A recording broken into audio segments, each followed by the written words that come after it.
Shalom, perkenalkan nama saya Christian Jody Novanto, saya berasal dari kelas 12 IPA 2. Hari ini saya ingin mempresentasikan tugas saya yang diberikan oleh Miss Erika, yaitu tentang peran bangsa Indonesia dalam perdamaian dunia.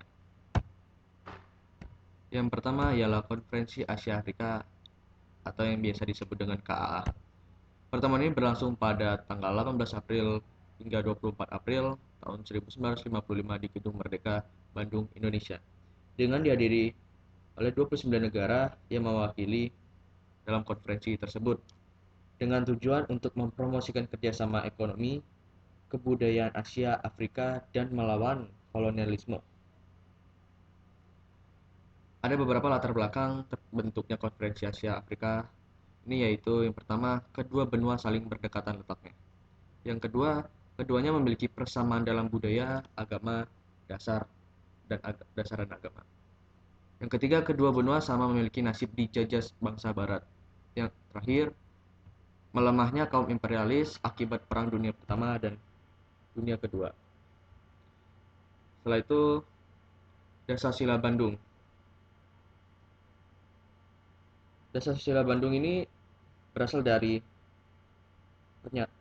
pernyataan mengenai dukungan bagi kedamaian dan kerjasama dunia. Dasar-Sila Bandung ini merupakan prinsip-prinsip dalam piagam PBB. Ada 10 poin hasil pertemuan Konferensi Asia Afrika yang dilaksanakan pada tanggal 18 hingga 25 April tahun 1955. Persidangan dari Konferensi Asia Afrika yang dilaksanakan pada 18 hingga 25 April 1955. Yang kedua ialah GNB atau yang biasa disebut dengan Gerakan Non-Blok. Gerakan Non-Blok terbentuk melalui konferensi tingkat tinggi atau yang biasa disebut dengan KTT dengan beranggota negara-negara Asia, Afrika, dan Amerika Latin. Tujuan dibentuknya Gerakan Non-Blok yang pertama ialah harga nilai dalam sebuah kemanusiaan yang sesuai dengan piagam PBB. Yang kedua, menghormati adanya sebuah kedaulatan semua bangsa, menghormati dengan semua bangsa, tidak ikut campur dalam urusan internal bangsa atau negara lain. Dan yang terakhir, itu prioritaskan untuk perdamaian, untuk menyelesaikan semua bentuk sengketa dalam skala internasional. Asas dari gerakan non-blok yaitu di antara lainnya seperti gerakan non-blok bukanlah suatu blok tersendiri dan tidak bergabung ke dalam blok dunia yang saling bertentangan. Yang kedua adalah gerakan non-blok merupakan wadah perjuangan negara-negara yang sedang berkembang yang gerakannya tidak pasif. Dan terakhir, gerakan non-blok berusaha mendukung perjuangan dekolonisasi di semua tempat, memegang teguh perjuangan melawan imperialisme, kolonialisme, neokolonialisme, rasialisme, apartheid, dan Zionisme. Yang ketiga ialah ASEAN. ASEAN didirikan pada tanggal 8 Agustus 1967 di Bangkok dengan dasar kerjasama antara lain seperti saling menghormati kemerdekaan, kedaulatan, persamaan integritas, dan identitas semua bangsa. Ada seperti tidak saling mencampuri urusan dalam negeri masing-masing, tidak menggunakan ancaman dan penggunaan kekuatan. Dan juga ada tujuan didirikannya ASEAN, yaitu dengan mempercepat pertumbuhan ekonomi, kemajuan sosial, serta pengembangan kebudayaan, meningkatkan perdamaian dan stabilitas regional, meningkatkan kerjasama yang aktif dan saling membantu di berbagai bidang, saling memberikan bantuan dalam bidang pendidikan, profesi, teknik, dan administrasi. Setelah itu meningkatkan pertanian, industri, perdagangan, transportasi, komunikasi, dan taraf hidup rakyat.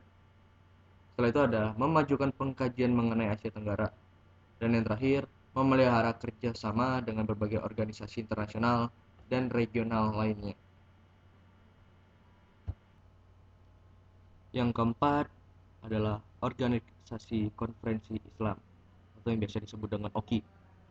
OKI didirikan atas keputusan pertemuan puncak historis yang berlangsung di Rabat, Maroko pada Rajab 12 1389 Hijriah atau 25 September 1969 sebagai akibat dari pembakaran kriminal Masjid Al-Aqsa di Yerusalem yang diduduki. Tujuan didirikannya OKI yaitu berusaha melenyapkan perbedaan rasial, diskriminasi, dan kolonialisme.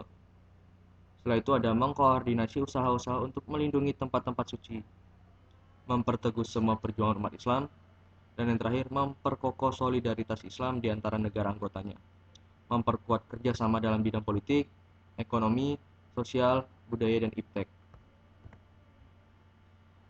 Setelah itu peran Indonesia dalam OKI yaitu hadir dalam KTT 1 di Rabat,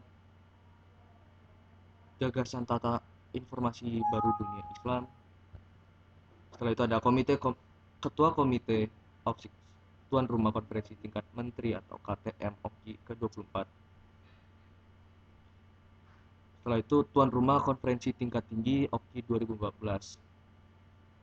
Dan juga tuan rumah konferensi tingkat tinggi luar biasa OKI, dan setelah itu mendamaikan negara-negara Islam yang bersengketa.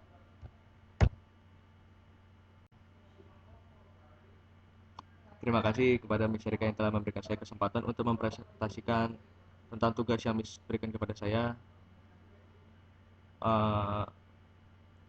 Saya mohon maaf apabila ada kesalahan kata. Tuhan Yesus memberkati.